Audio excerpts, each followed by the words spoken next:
¿Qué tal? Bienvenidos a la Jornada Veracruz. En esta ocasión tenemos una entrevista con Otón Sigfrido Reyes Morales, ciudadano salvadoreño, quien desde 2020 es asilado político en nuestro país. Él tiene formación en Relaciones Internacionales y Economía, posgrado. Y bueno, vamos a platicar un poco sobre esta situación. ¿Qué tal? Buenas noches. Buenas noches, es un gusto estar acá en la jornada en su brazo veracruzano y espero que podamos conversar sobre temas de nuestro contexto latinoamericano y pues por supuesto también de la realidad de mi país, El Salvador.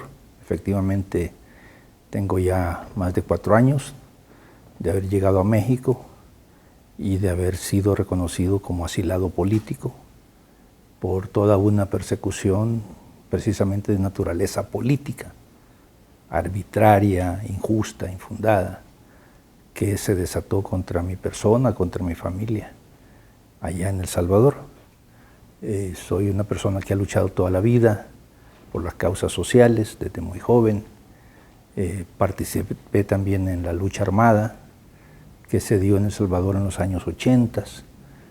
Fue una gesta memorable, cruenta, donde la generación de esa época, la generación joven, nos propusimos superar y desplazar a una dictadura militar que ya se prolongaba cerca de 60 años. El Salvador fue protagonista entonces de esa gesta memorable, gloriosa, que por supuesto le costó muchas vidas a nuestro pueblo. Esa lucha terminó con una negociación política, donde ciertamente México jugó un papel muy especial, muy relevante, al albergar esas negociaciones de paz. Y tanto fue el reconocimiento que nuestro pueblo le dio a México en ese momento, estoy hablando del año 1992, que cuando se le preguntó a las delegaciones, a la nuestra, del Frente Farabundo Martí, de la guerrilla, y a la del gobierno, donde querían pues que se firmaran los acuerdos, pues fue unánime la decisión en decir que sea en México. Se firmaron el 16 de enero del año 1992 en el castillo de Chapultepec. Luego pues participamos ya en la lucha cívica, en la lucha electoral, en la construcción de instituciones y prácticas democráticas. Personalmente he ocupado cargos políticos importantes en mi país, como legislador, como presidente del Congreso por varios años. Luego también serví en el gabinete del presidente Sánchez Serén. Estuve a cargo de temas económicos, de inversión, de comercio internacional, etc. Y pues la vida hoy nos tiene aquí en México, como asilado político, junto con decenas de líderes políticos de mi país, que somos perseguidos. Y pues agradeciendo al pueblo de México que honra esta tradición que se remonta pues casi a los orígenes del Estado mexicano, ¿no? Del asilo político contra aquellos que por sus ideas, por sus convicciones, por sus principios son perseguidos en sus países por regímenes autoritarios, antidemocráticos, represivos. Y pues estamos acá y va a ser un gusto conversar. Bien, muchas gracias. Pues América Latina parece entrar en ciclos que se repiten, donde se dan movimientos pues populares y después viene una dura reacción. Se ha dado a través pues de oligarquías serviles, ¿no? De golpes de Estado, pero también está prefigurándose un formato que ya tiene rato entrando, porque es precisamente el del presidente Nayib Bukele Ortiz, ¿no? Como hay otros que se dicen fuera del establishment y llegan a romper. ¿Cómo llegó El Salvador a esa situación, a aclamar a un personaje como él? Bueno, tú primero señalabas un tema, ¿no? Hay ciclos en la política y América Latina no es la excepción. Tenemos momentos de auge de las ideas de izquierda, de los proyectos progresistas. Quizás en este siglo, pues inmediatamente pensamos en la Revolución Cubana, y todo lo que vino después del año 59, movimientos armados en toda América Latina, México no fue la excepción. Se registran acá en México por lo menos 40 organizaciones guerrilleras en los años 60 y 70 y todavía en los 90, ¿verdad? Ese triunfo revolucionario de Fidel Castro y su ejército rebelde se proyectó a la región y sin duda que tuvo grandes impactos, ¿verdad? Fue un auge de la izquierda, en aquel momento fundamentalmente la izquierda armada. Transcurrieron 20 años y se dio un gran momento, como es el triunfo de la Revolución Sandinista, 1979, que también volvió a poner sobre la mesa el tema de la Revolución Armada, porque estábamos en situaciones donde veíamos como en Chile un golpe fascista tumbaba un gobierno democrático, en Argentina un golpe fascista también que tumbaba un gobierno electo, en Uruguay el famoso Plan Cóndor, donde los políticos de izquierda, ya sea dirigentes de partidos políticos, de sindicatos, de universidades, de gremios, eran perseguidos y asesinados. Vino después un reflujo fuerte y viene todo este auge neoliberal desde finales de los 80, prácticamente casi toda la década de los 90. Tú veías América Latina y prácticamente solo Cuba quedaba como una expresión de un proyecto alternativo, bloqueada, sancionada, muy aislada en aquel tiempo. La derecha logra recuperar el poder en Nicaragua, el movimiento sandinista logra sobrevivir. Ya en los años 2000 aparecen nuevos síntomas podríamos decir, de una oleada progresista. ¿Dónde se abre? En Venezuela, quizás en el país que menos pensábamos, precedido todo eso por una asonada militar, donde ciertamente hasta los círculos de izquierda en América Latina vimos con escepticismo a un señor que se llamaba Hugo Chávez, un coronel de paracaidistas, y muchos pensaron que era un golpe más como el que se ejecutaba rutinariamente, ¿no? Pues resultó que no fue así. Resultó que más bien fue el inicio, con la victoria electoral de Chávez en Venezuela y su llegada al gobierno en el año 2002, el año 1999, y se abre un ciclo progresista. 2 años después, Lula gana la presidencia en Brasil. 2 años después, el Frente Amplio en Uruguay gana las elecciones. Mientras tanto, Argentina venía saliendo adelante con un gobierno progresista de Néstor Kirchner. El 2005-2006 llega Evo Morales al poder en Bolivia, llega Rafael Correa al Ecuador. Un año después, el Frente Sandinista recupera el gobierno en Nicaragua. En el 2008, 2007, sí, va perfilándose un proyecto muy interesante, progresista en Honduras, donde una oligarquía tradicional había gobernado por más de un siglo. Y así vemos cómo se va gestando esta primera gran ola progresista. En el año 2009, el Frente Farabundo Martí de El Salvador, que había sido la guerrilla que confrontó al régimen militar, gana las elecciones presidenciales. En Paraguay se dio un fenómeno de un cura muy progresista que fue electo presidente, entonces Fernando Lugo. Y a todo eso pues siempre viene una reacción, o sea, por ley de la física toda acción desata una reacción. Y tuvimos pues ese embate, ese retroceso gestado desde los Estados Unidos de América, desde Washington, no hay que engañarnos, que ante esa ola progresista y ante la pérdida de influencia política en América Latina y el Caribe, pues comienza a articular toda una estrategia de recuperación del espacio político, ya sea con golpes de Estado, como lo hicieron en Honduras, en junio de 2009, lo repitieron en Bolivia en noviembre de 2019, el golpe parlamentario contra Lugo, el golpe parlamentario contra Dilma Rousseff, y en el caso de El Salvador ellos escogieron un método más sofisticado, es de promover figuras que, como tú dices, se presentan como outsiders, pero que tienen todo un pasado político. Lo tiene Bukele, lo tiene Milei, lo tiene Antonio Kast, que se perfila como un probable contendiente para la presidencia en Chile, y otras figuras que de alguna forma le hacen un maquillaje profundo y los presentan como los líderes novedosos en política.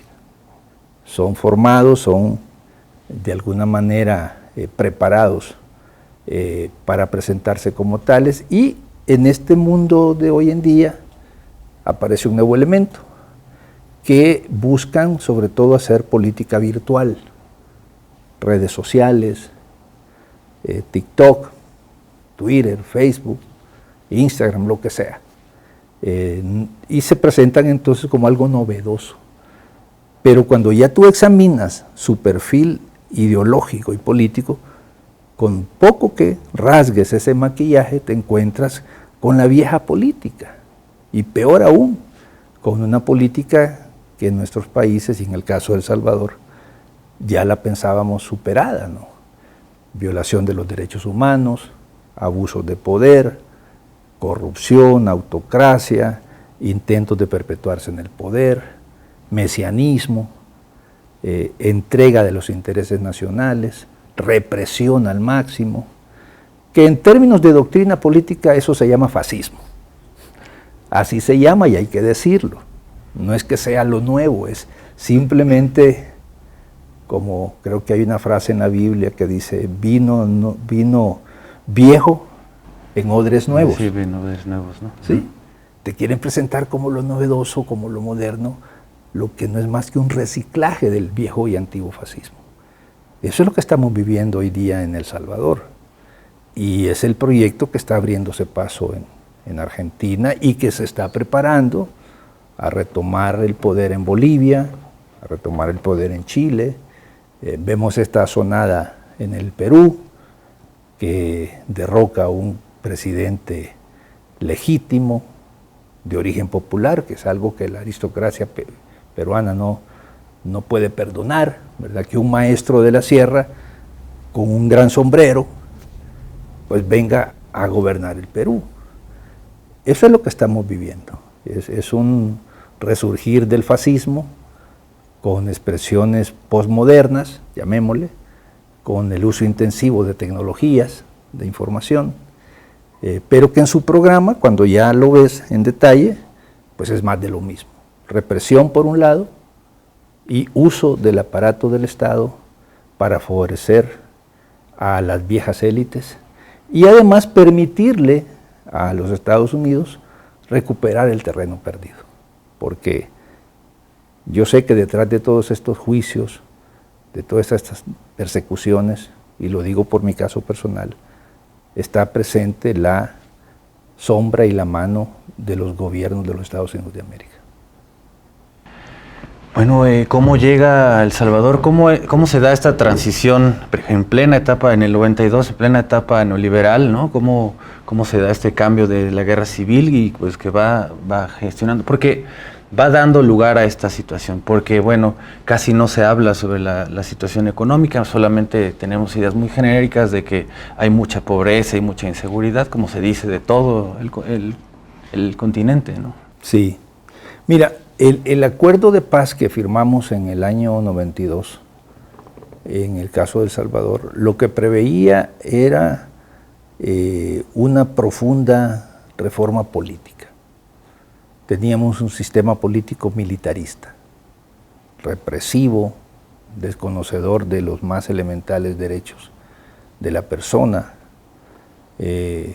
un sistema que se prolongaba por alrededor de 60 años, y aunque en ese momento formalmente había un gobierno electo, pero todos sabíamos y entendíamos que el poder seguía en manos del alto mando militar.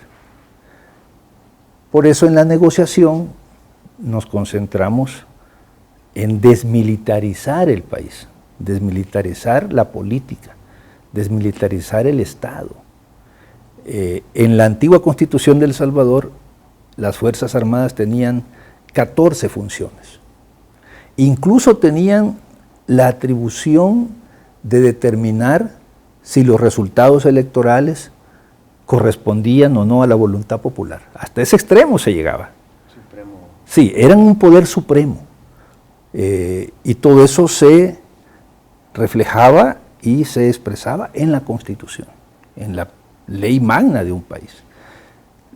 Las negociaciones de paz desmontaron ese sistema político y abrieron la posibilidad de que en El Salvador se construyera un sistema político democrático, un Estado de derecho, donde lo que prevalezca sea la ley y no los intereses de una persona o grupo.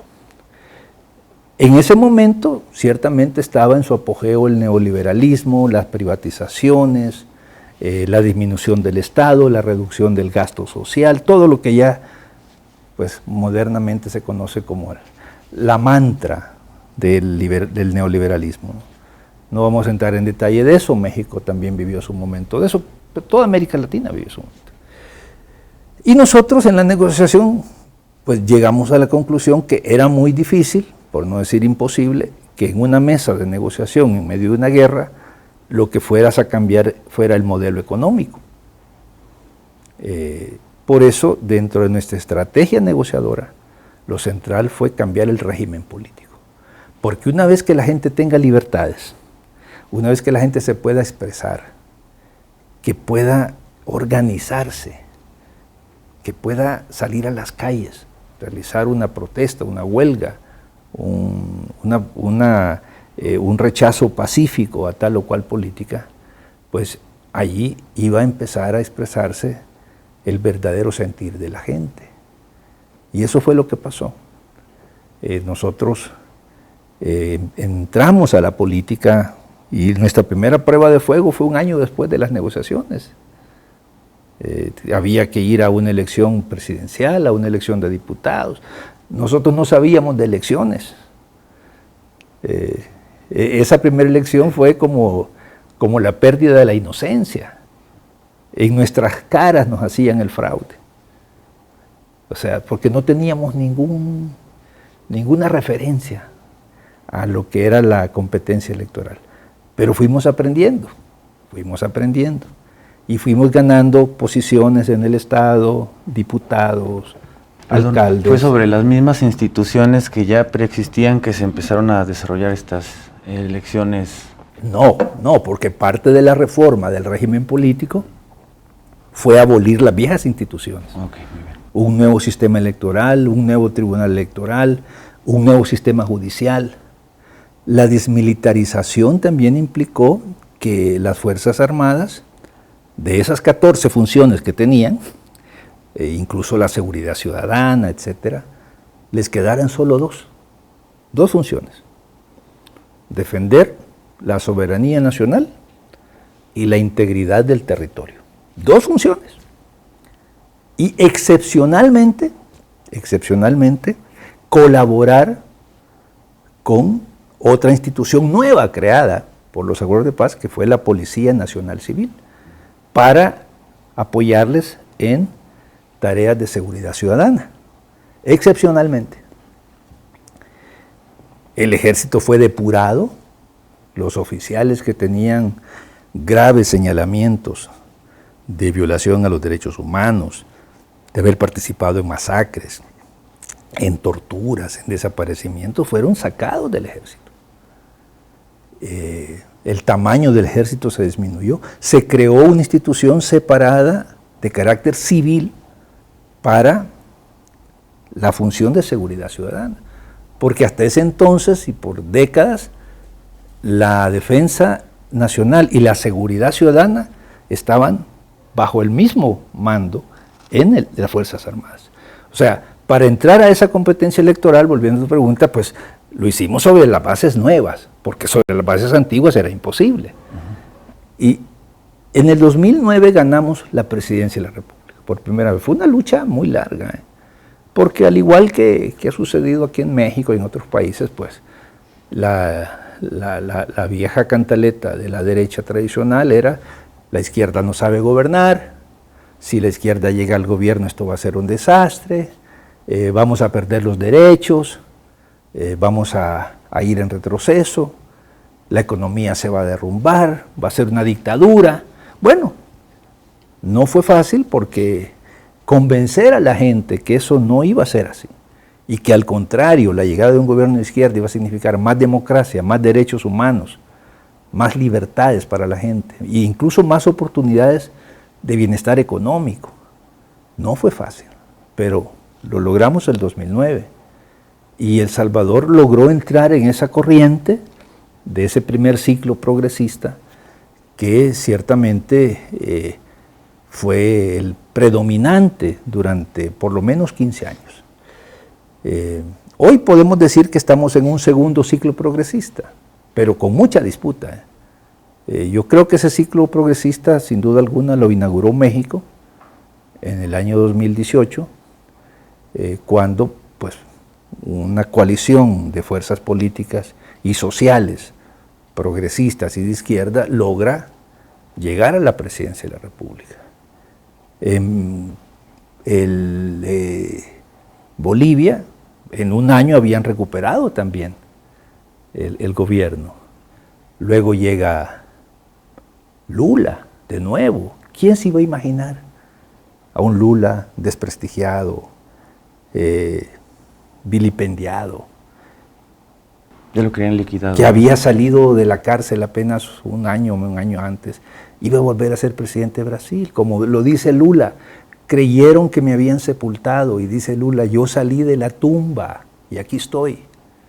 Bueno,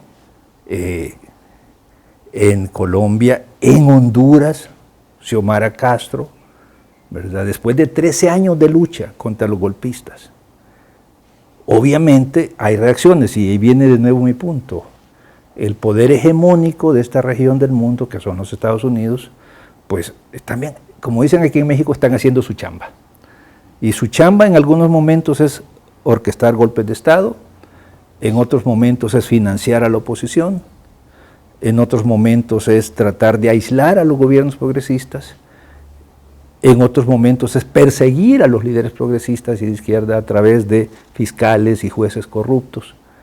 Y una táctica o una estrategia que no les ha funcionado mal es justamente la de reinventar a figuras de la política y presentarlos como lo novedoso. De esa manera es como un personaje como Bukele llega al gobierno de El Salvador en el año 2019, sin un programa político, sin una propuesta de gobierno, no fue a ningún debate presidencial, nunca se presentó ante un amplio público que lo pudiera cuestionar.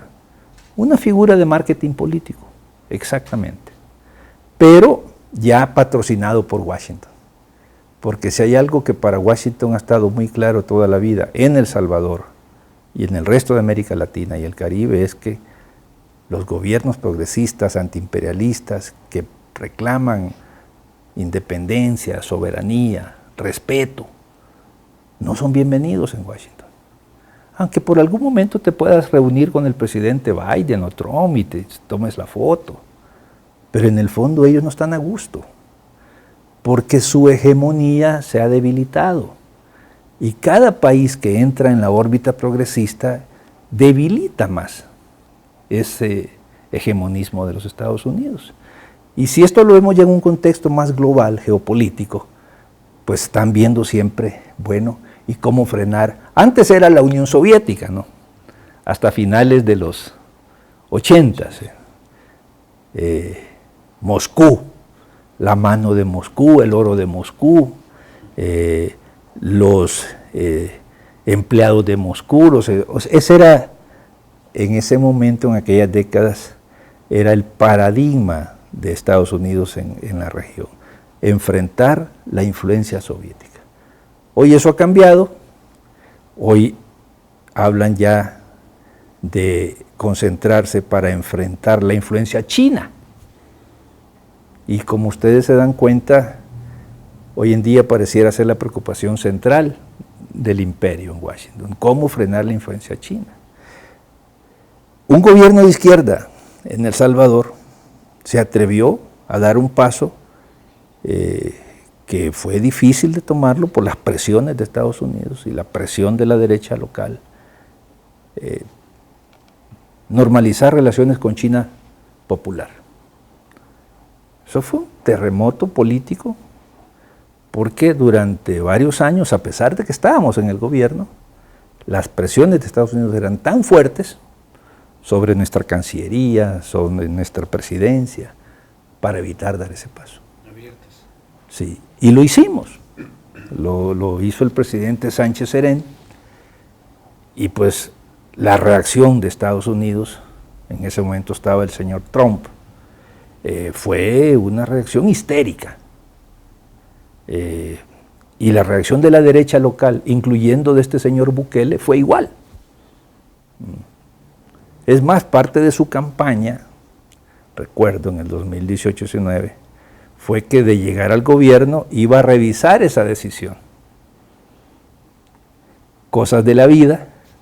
Hoy en día, de las pocas obras que ha podido inaugurar este gobierno de El Salvador, de Bukele, son obras donadas por China, pero que se estructuraron esos proyectos y se negociaron cuando el FMLN, la izquierda, decidió abrir relaciones con China. Pero bueno, dice un viejo dicho que nadie sabe para quién trabaja. Ni los chinos lo sabían, ni nosotros tampoco. Y las únicas obras que ha podido inaugurar el régimen son obras financiadas por el gobierno chino. En fin, estamos en el marco de esa disputa geopolítica y evidentemente los Estados Unidos están buscando cómo debilitar a los gobiernos progresistas y, si es posible, sacarlos del poder. Ahorita mismo estamos viendo toda la trama contra el presidente Gustavo Petro. Como él mismo lo ha dicho, aquí hay un intento de golpe de Estado. Y lo van a querer hacer usando todo el arsenal que disponen. Creo que ayer o hoy hubo una gran movilización de la derecha en Bogotá. Y usan también una estrategia que les ha resultado muy funcional y, a mi juicio, muy efectiva y muy barata. Barata en todo sentido, no solo en sentido financiero, sino que en términos políticos. Lo que ahora se le llama el lawfare, el uso del derecho penal para perseguir a tus opositores políticos y liquidarlos de la escena política. Lo han practicado en Brasil, en Ecuador, en Argentina, en Bolivia, en El Salvador. Nosotros tenemos hoy decenas de dirigentes de nuestro partido, de la izquierda, y de dirigentes de otros partidos enjuiciados por causas absolutamente infundadas, frívolas, sin ninguna base en la realidad. Y eso no se lo inventaron en El Salvador. Todo eso viene de las escuelas de guerra de Estados Unidos, hasta el nombre, lawfare. Guerra en inglés de Estados Unidos es warfare. Entonces, lawfare, el uso de la ley para hacer la guerra. Y lo están practicando hasta cierto momento con éxito. En Brasil, pues, fracasaron, ¿verdad? Pero ¿a qué costo? ¿A qué costo de tener a ese país, de derrocar a un gobierno, como el gobierno de Dilma? La persecución contra Lula y otros compañeros. En Argentina, decenas de casos de lawfare. Bueno, Cristina Fernández está condenada a 5 años de prisión. Simplemente no la han logrado encarcelar porque saben de que va a ser un detonante de una protesta social que se les puede ir de las manos. Del caso del Ecuador, a Rafael Correa lo condenaron a 8 años de prisión. por un delito que no existe en su código penal, o sea, una figura que no existe. Lo acusan de una acción que denominaron influjo psíquico. ¿En qué consiste el influjo psíquico? No está en los códigos penales, pero el fiscal se lo inventó y el juez de la causa lo aceptó como figura penal. Es que tú, Tulio, influyes sobre Pedro para que Pedro cometa un delito a través de tu psiquis, porque tu influencia sobre él es tan grande que lo haces delinquir. Pues es una innovación en el derecho penal, ¿no? Una innovación bastante surrealista, pero bueno, bajo esa figura lo condenaron 8 años. ¿Es igual de metafísica o arbitraria que con el argumento con el que depusieron a Pedro Castillo en Perú, no? Exactamente, o sea, el lawfare se ha sofisticado mucho. En El Salvador, te voy a comentar mi caso personal. Siendo yo diputado del Congreso, presidente del Congreso, pues yo atendía muchas invitaciones internacionales, venía aquí al Senado de México, a la Cámara de Diputados, a eventos parlamentarios. Bueno, después de que la Embajada de Estados Unidos ordena al fiscal que me persiga y no encuentran $1 mal habido, entonces llegan a inventarse un delito inexistente. De que cuando yo viajaba a México, yo llevaba o recibía del Congreso dineros que no debía de recibir. Tú sabes que cuando un funcionario, un empleado, quien sea, pues va a una misión fuera del país, pues le dan un dinero para su hotel, para el taxi, para viáticos. Que coma, pues le llama viáticos, ¿no? Pues, y entonces se inventaron algo, creo que la palabra que tú usaste está muy acertada, metafísico. Si yo debía estar en Ciudad de México el día mañana viernes, por una conferencia, un evento, que comenzaba a las 8 de la mañana, pues lo lógico es que yo viajara pues un día antes, ¿no? Y como los eventos terminan a las 4 o 6 de la tarde, pues volara un día después. Entonces, en su desesperación por encontrar un delito, se inventaron que Sigfrido Reyes viajó el jueves y regresó el sábado, entonces había recibido del erario público indebidamente un viático el día jueves y otro viático el día sábado. Dicho de otra manera, yo tendría que haberme teletransportado el día viernes temprano en la mañana para estar en México y en la tarde teletransportarme porque ya no hay vuelos a esa hora. Entonces, así logran construir un caso. Pero yo soy apenas un ejemplo de decenas de víctimas de esta estrategia, que pues solo puede darse bajo ciertas condiciones, ciertamente. Primero, tener medios de comunicación vendidos, que son los que arman las campañas sucias para generar un ambiente, ¿no? Para ablandar a la opinión pública. Luego viene la función de los fiscales, y luego la de los jueces, y luego la de los políticos para decir, esto que están haciendo está bien. Pero todo eso es una operación cuidadosamente preparada contra figuras que les son un estorbo dentro de sus planes. Yo tengo ese privilegio, podría decir, de que por mis posturas en asuntos internacionales siempre he estado del lado de las causas justas y correctas.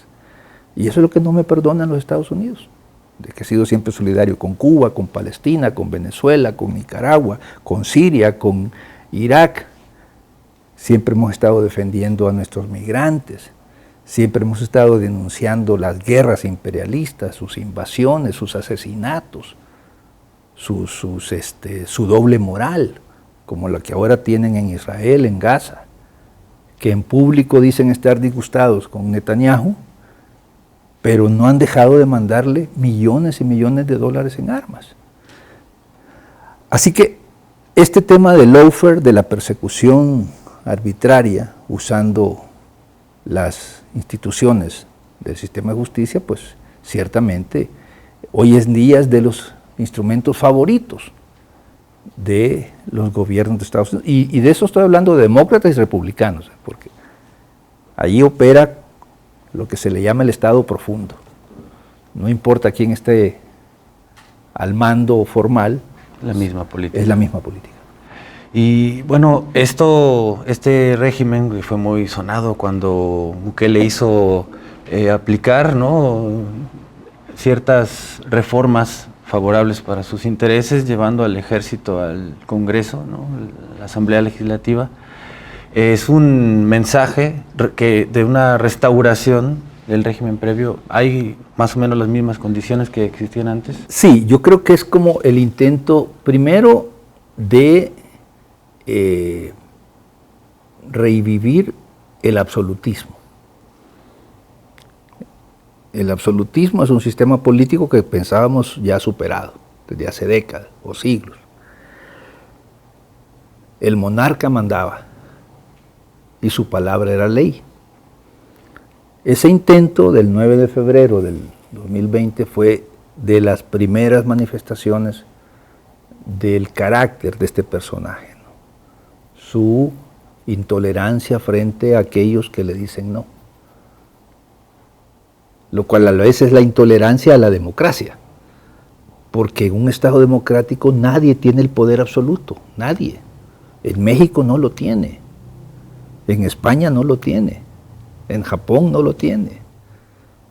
Siempre se observa en un sistema democrático lo que clásicamente es la separación e independencia de los poderes públicos.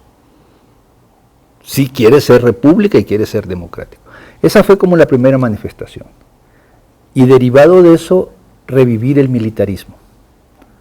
Porque, como repito, el ejército nacional en El Salvador había sido, si no la más, pero una de las más ejemplares en cumplir los acuerdos de paz. No se volvieron a meter en política.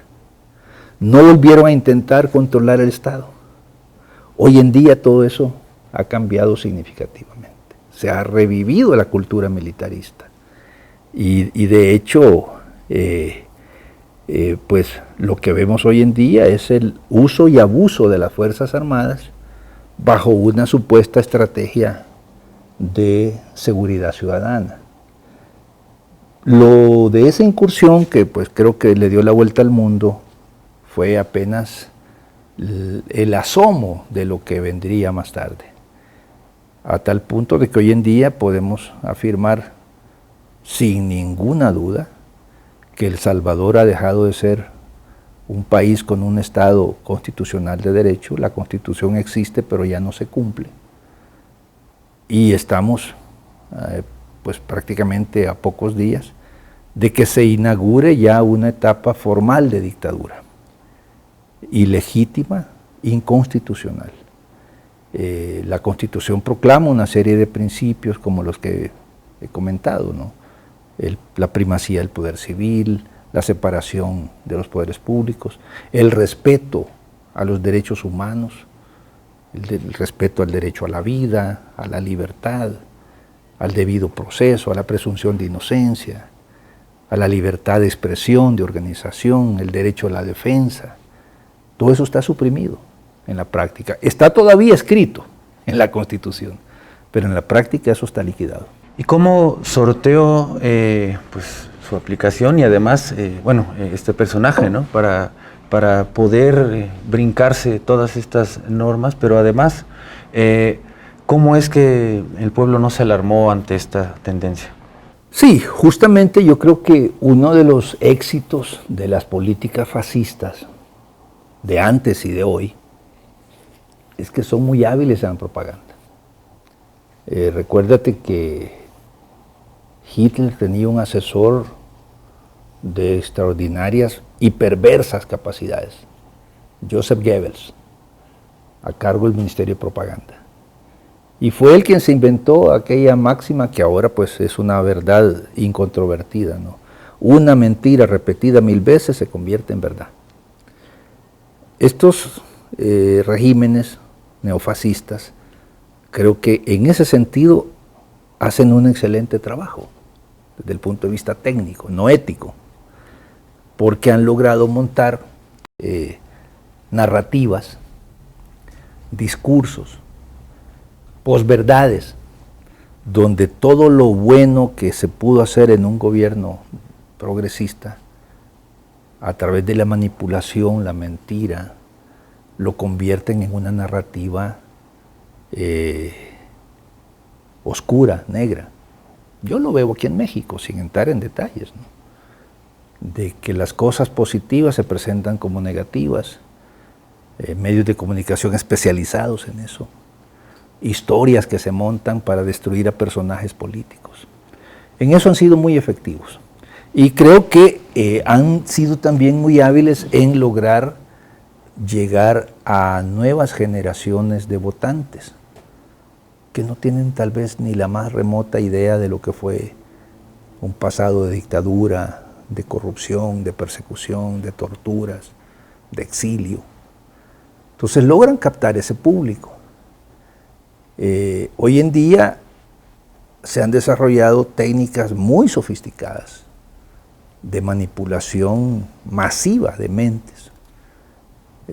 Ahí está a la vista todo lo que ha significado, por ejemplo, este experimento de Cambridge Analytica, de cómo a través de mensajes, de crear micro-targets, van prácticamente manipulando y controlando voluntades.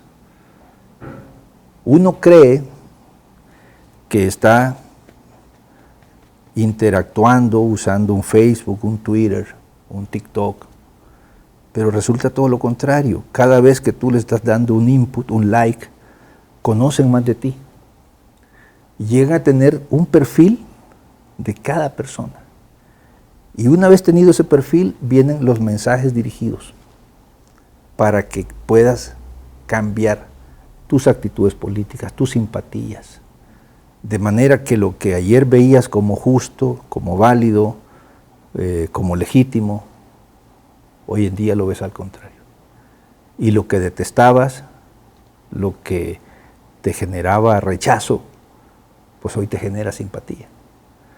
Nosotros estamos en un momento de la humanidad donde las tecnologías de información y comunicación, al igual que la ahora llamada inteligencia artificial, que también ya se está aplicando en estos redes, pueden servir para cosas buenas, pero generalmente están sirviendo para propósitos perversos. Los mecanismos de propaganda, de manipulación y de mentira que manejan estos gobiernos neofascistas son hasta cierto punto muy efectivos. Bueno, no se quedan solamente en el ámbito de su país. Nosotros sabemos de que en el caso de El Salvador el régimen tiene propagandistas pagados acá en México, en Argentina, en Perú, en España, en Colombia, porque parte de los regímenes fascistas, de su pensamiento es el mesianismo, que se les vea y se les crea como que son líderes llamados ya no solo para salvar a un país, sino que para salvar a otros países, peor aún a la humanidad. Y bueno, ya la historia nos enseña en qué terminan esos proyectos. Sigfrido Reyes, ¿en qué situación se considera usted que estaba ahora mismo como asilado político, como un político en el exilio? ¿Y qué se puede hacer ante esta tendencia que azota pues, a nuestra región? Bueno, dice una canción de Sabina, amargo como el vino del exiliado. Ciertamente la vida del exiliado no es una vida fácil. Has tenido que romper con lo que es tu vida pues, social, familiar, política normal. Te han arrancado de tu entorno. Afortunadamente aquí en México pues, hemos encontrado solidaridad, apoyo. Yo creo que el pueblo mexicano en ese sentido tiene una conducta ejemplar y hoy en día pues hace honor a esa tradición, ¿no?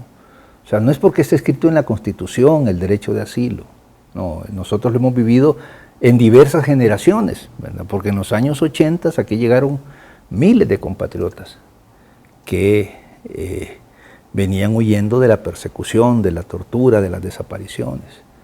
Y antes, otras generaciones también encontraron en México ese hogar. Yo tengo un antepasado que en mi país y fuera de mi país es muy reconocido, un luchador revolucionario que fue fusilado por el régimen militar, que en los años 20 estuvo en México. Y digo yo en mi familia, pues como que 100 años después la historia se repite. Ese antepasado se llamaba Farabundo Martí, que de joven, después de que lo exiliaron de El Salvador, termina en Guatemala, y de Guatemala lo exilian y terminó en México. Y no me cabe ninguna duda que en esos tiempos también recibió mucha solidaridad. Así que, repito, la vida del exiliado es compleja, pero afortunadamente hemos encontrado acá de diversos, llamémosles agrupaciones políticas, ciudadanas, organizaciones civiles, pues ese calor para resistir esa experiencia. Y pues creo yo que estamos ante un tremendo reto. Este tipo de regímenes políticos, aunque se proclamen, como lo decía Hitler, que era el Reichstag el Reich para 1000 años, pues solo duró poco más de 15 años. Y así la historia te lo va enseñando, ¿no? O sea, ese mesianismo no lo soportan los pueblos, porque después de que se revienta la burbuja, que pasó el efecto, el impacto original, pues la gente dice, tengo que comer. Antes me daban miedo los pandilleros, hoy me da miedo el gobierno y la policía y el ejército. Hasta hace poco podía hablar libremente, hoy ya no lo puedo hacer. Tengo miedo. En El Salvador se vive hoy en día un estado de terror y de miedo generalizado. Hay, claro, alguna resistencia, sobre todo a nivel social, que está desplegándose. Hay claridad, creo yo, de la gente honesta, decente de mi país, de que estamos ante un régimen totalmente inconstitucional, violador de derechos humanos y con señales cada vez más claras de corrupción. Y entonces se trata pues de avisorar de que pues vienen muchas luchas por delante. Ningún régimen de esta naturaleza se sostiene hasta que los pueblos dicen ya basta. Y no me cabe duda que en El Salvador va a suceder algo igual. Bueno, le damos muchas gracias a Sigfrido Reyes por ilustrarnos con su conocimiento y sus experiencias en torno a la situación que ocurre en El Salvador y también en el resto de América Latina, y pues esperamos que haya nuevos vientos para el país hermano El Salvador. Bueno, gracias nuevamente a la jornada por darnos esta posibilidad de expresarnos y que en el seno de la opinión pública de México se conozca más lo que está pasando en El Salvador. Hoy en día México está recibiendo miles y miles de personas que están llegando a El Salvador. Algunas huyen de las pandillas que oficialmente ya no existen, pero el terror de los grupos criminales sigue operando y cada vez más personas que vienen huyendo por razones políticas. Y pues eso da una medida de lo que está pasando en mi país. Pues gracias por ilustrarnos y también gracias por acompañarnos en esta ocasión y no olvide suscribirse a nuestras redes sociales. Hasta la próxima.